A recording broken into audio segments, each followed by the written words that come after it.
Welcome to the deep dive. We are going straight to the source today, really getting into one of the most, well, intellectually dense and spiritually rewarding texts in Advaita Vedanta, the Dakshinamurthy Stotram. Powerhouse, truly. Right, and it's not just a hymn. Adi Shankaracharya composed it, and it's known as a Moksha Shastra. Which basically means a scriptural roadmap. Exactly, yeah, containing the whole philosophy, the process, everything you need for spiritual liberation. It's incredibly compact, too, just 10 core verses plus 6 dhyana shlokas to set the scene. So our mission today is really to unpack this foundational text, try and reveal some of its stunning metaphors about consciousness and reality. Yeah, and it's, indispensable if you want to understand the non-dual viewpoint.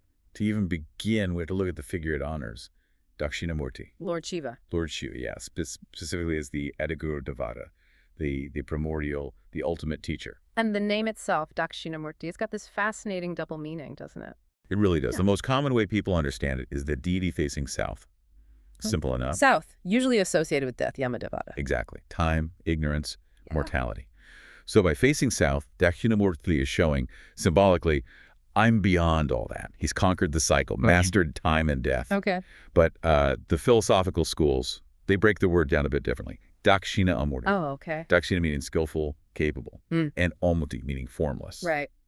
So Dakshinamurthy is the one uniquely skillful in, let's say, communicating that which is inherently formless, the ungraspable reality of Nirguna Brahman. Right. He somehow makes the uncommunicable communicable. Wow. Okay, so that sets up this paradox perfectly, the one we see right in the opening dhyana verses. Because if he's the master communicator of the formless, Right. the scene described as, well, maybe the strangest classroom ever. It is. It's described as vichitram. Astonishing. Yeah. Because it flips everything on its head. Well, you've got the guru, Dakshinamurthy, who's depicted as eternally youthful, Yuvanam, sitting under this huge banyan tree. Yeah. But his students, Yeah. they're these old great sages, Varshistante Vasadsikanari, men who spent lifetimes on intellectual pursuits. The youth is teaching the elders. That is astonishing. And then the teaching method itself. We're talking the deepest wisdom, right? Nature of reality, self. The ultimate questions. And it's transmitted how? Through total silence. Mouna Vyakhyana. Oh, wait a minute. Teaching through silence? That feels wrong somehow. Yeah. If you want to clear up doubts, shouldn't you be talking, explaining, defining? How does silence teach? Well, that's the core of Advaita, isn't it? The ultimate reality, Brahman, it's limitless, boundless. Any word you use, big, small, exists, doesn't exist, you've just limited it. Right, words create boundaries. Exactly. The Taittiriya Upanishad nails it. Brahman is that from which words fall back, unable to grasp it. So, silence here isn't just not talking. It's a positive statement, a symbolic implication, a lakshana. Right. It points directly to the fact that the highest truth is beyond our concepts, beyond the thinking mind. And once a seeker really gets that the answer isn't in more words, more thoughts, than their intellectual doubts, the samsaya, they just start to dissolve. The silence itself cancels them out. So the silence creates the space, the environment for understanding. But there is a visible teaching tool, right? That famous hand gesture, the chin mudra, or Jnana mudra. Yes, absolutely. Yeah. Karakalita held in the hand. What's that gesture saying, non-verbally? That one gesture, it maps out the entire path of self-realization. It's quite brilliant if you look at your hand doing it. Okay, index finger to thumb, other three straight. Right. Those three straight fingers, middle, ring, pinky, they represent the layers of how we experience ourselves, the sharirams. Our experiential layers. Gross body, subtle mind, causal potential. Something like that. Exactly. Body, mind, the deep sleep state holding the seeds. There are apparent limitations, the world we touch and feel. Okay. The index finger, though, that stands apart initially. That's the jivatma, the individual self, pure consciousness, the feeling I am. Got it. Now, the first step on the path, that index finger has to separate from the other three, consciously. Ah. That's Advaita Vedanta, distinguishing self from non-self, realizing I am not my body, I am not my thoughts, I am not my history. You pull back from identifying with those fluctuating layers. Disidentification. Okay, separating the I from the experienced phenomena. But that's only half the journey. Yeah. Once it's separate, where does the index finger go? It touches the thumb. It joins the thumb. And the thumb represents Paramatma, Brahman, the ultimate underlying, all-pervading reality, the source. Forming a circle. A perfect circle. Purnamaidam. Wholeness. Completeness. The circle of non-separateness. That's the teaching, right there in the hand. The individual self, Jivatma, was never truly separate from the Lord Paramatma. It's an incredibly elegant piece of nonverbal communication, the ultimate philosophical truth in a gesture. Wow, that packs a punch. So the highest insight isn't some complicated formula. It's just realizing that the I that feels separate is already, and always has been, part of the whole. It simplifies the destination, definitely, but facing the ignorance, the avidya, that keeps us feeling separate, that keeps those fingers apart from the thumb in our experience, that's the real work. Which brings us right to the core problem that Stotram addresses, samsara. Yes, the grind, the cycle of suffering, birth, death, anxiety. The human condition, basically. Pretty much. It's defined as the disease of repeated births and deaths.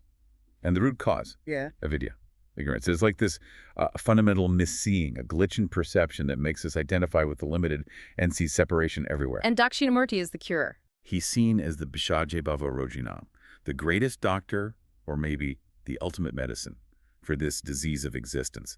The Stotram itself uses strong words for this ignorance, like Maha Vyamoha, great delusion. Okay, so if the disease is feeling separate, verse 1 must tackle how we see the world, right? It uses that beautiful image, the Darpana Nagari city in a mirror. Exactly. And this is where it gets quite radical. The world we experience, the waking world, the Jagra Prapancha, it's compared to a reflection in a huge mirror. Or even like a dream you have in deep sleep, a Svapana Nagari. So seeming external, but actually internal. That's the crucial point. It appears out there, but it's actually existing within you. Nijan Targatam. Projected by this power called Maya, the power of appearance, of manifestation. It's like the universe is a projection running inside our own awareness. If I realize this, the world doesn't vanish, but my experience of it as this totally separate, independent thing, that changes. That's a good way to put it. This supports a view called Drishti Srushtivada. Creation exists because you perceive it. Think about a dream again. In the dream, everything feels 100% external. People, places, feelings, totally real. Yeah, definitely. But the second you wake up, prabodha samai, boom, you instantly know the entire dream world, its physics, its characters, everything, was supported solely by your own consciousness. Right. That's the insight upon awakening to this truth. The waking world, too, is supported by the waker, by the Atman. You realize the non-dual expanse of your own self, Advayam Atmanam. Okay, this is where it gets really interesting for me. If the world is a projection, how do we know the projector itself? Consciousness, the Atman, isn't just another layer of the projection. How do we know it's real? Verse 4 uses another amazing image for this, doesn't it? To show it's self-evident. Yes, the light of a great lamp placed inside a pot with many holes. It's a fantastic analogy to show that consciousness, Chaidakyam, is self-luminous, Swayam Prakasha. It doesn't need anything else to light it up or prove it exists. Okay, walk me through it.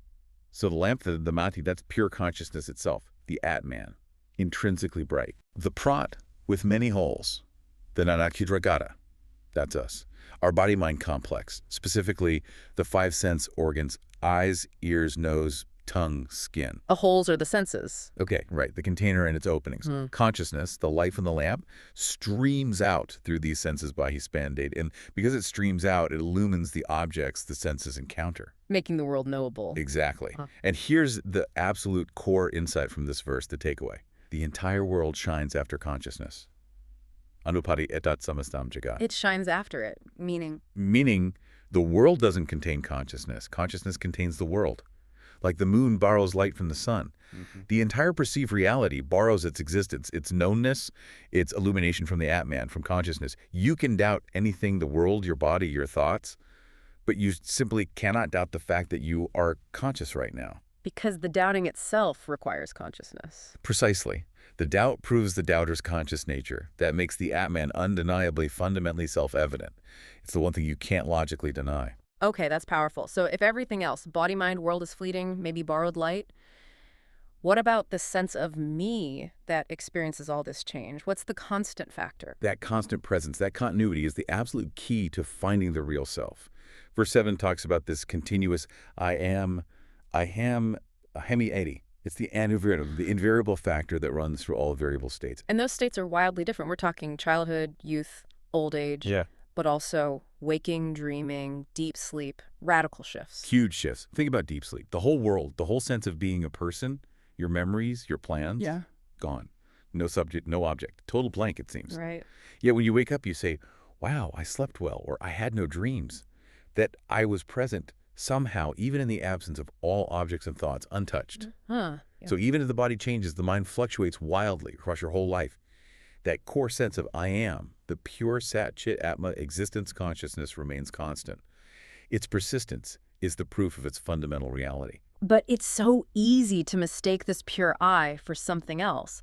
Verse 5 is pretty direct about this, listing all the ways people, even smart philosophers, get it wrong. Identifying the self with, well, stuff. It's a great verse for cutting through delusion, that Mahavimoha. It calls out those who argue vehemently, Brishamvadina, You got but it. are mistaken. Identifying the self as the physical body, Biham, or the life force, the breath, prana, Or the senses. the senses, Indriyani, yeah, or even the fleeting intellect, Chalabuddhi, the thinking mind that changes moment to moment. Or even nothingness. Or even, yes, for some schools, identifying it as shunyam, a void of non-existence. The guru, through this teaching, demolishes all these partial, fragmented, mistaken views by pointing relentlessly back to the unchanging reality, the Atman. Okay, so once we grasp, theoretically at least, that the true I isn't the body-mind, what's its scope? How does this individual realization connect back to the whole universe, which we earlier said was like a mirror reflection? Now we get to the grand synthesis, verse 9. This introduces Dakshinamurthy's cosmic aspect as the Ashtamurti Brit, the bearer, the embodiment of the eightfold form. And that eightfold form is the entire universe. Yeah. Everything. The verse lists them. Earth, water, fire, air, space. The five Mahabhutas, the great elements. Okay, the building block. Plus the sun, the moon. And finally, the conscious individual, the Puman or Jiva, yourself. Whoa, so realizing the small self is realizing the totality of the cosmos. They aren't separate realizations. They're absolutely inseparable. That's the pinnacle, the ultimate vision. For those who reflect deeply, Vimrashatam, who really inquire, they see that the supreme, all-pervading Lord is this entire manifestation, movable, immovable, everything. The world isn't just different from Brahman, it's nothing but Brahman. Wow. Realizing Sarvat Madhvam, I am the self of all, that's the ultimate outcome. That's what the Stotram leads you to. What an incredible journey. I mean, packed into just 10 short verses. This knowledge really is the spiritual sword, the Jnam, to cut through samsara. And the promise is liberation, right? Never returning to the ocean of birth and death. Na punarvatir. That's the promise. Yeah. But crucially, it's not passive. You don't just read it and get enlightened. The path requires dedicated practice. Right, the practical steps. 3 main ones are always emphasized. First, Shravana, systematic study, listening to the teaching from a qualified source, understanding the words, the logic. I see, learning the map. Second, Manana, deep reflection, thinking it through, questioning, using your intellect to remove every single doubt, really wrestling with it until it makes sense intellectually. Clearing the obstacles. And third, Nididhyasana, sustained contemplation, meditating on the truth, dwelling on it, letting it sink in beyond the intellect until it becomes your living, breathing reality. Not just a concept, but your direct experience. Study, reflect, assimilate. Makes sense. And then the final verse, verse 10, the Phalashruti. It clarifies what you actually get from all this. It mentions worldly powers. It does, yeah. Sometimes these texts include lores, It mentions the Ashta cities, the 8 traditional miraculous powers becoming tiny, becoming huge, things like that. That attracts people. A bit of worldly bait. Kind of, but then it immediately points to the real prize. Yeah. The true benefit isn't psychic powers, it's Sarvatvamam Mahavibhuti, the greatest glory, the supreme treasure. Realizing you are the self of all. And that leads to? It results in Ishvarafa, lordship, mastery. Yeah. But we need to understand that correctly. It's not about controlling the external world or other people. No. No. It's about achieving absolute inner mastery. Perfect equanimity. Freedom from being pushed around by life's ups and downs, pleasure, pain, gain, loss. You're no longer enslaved by circumstances because you know your true nature was untouched by them. You become the serene master of your own inner world. That's a much deeper kind of power. So we started this deep dive with that paradox. The young teacher, the ancient students, the teaching in silence, the hand gesture. And we end understanding that our own persistent sense of I am is actually identical to the reality of the entire cosmos. That's the arc, from the paradox to the ultimate identity. So maybe a final thought for you, the listener, to take away, something to just, mull over. Reflect on that simple, self-evident feeling of I am that's with you right now, this very moment. If the truth of that I really is the same reality that underlies and sustains everything, and if realizing that makes you the master of your own experience, What does that actually mean for how you see the world and how you face whatever struggles come your way today? A profound question to sit with. Indeed. Thanks for diving deep with us.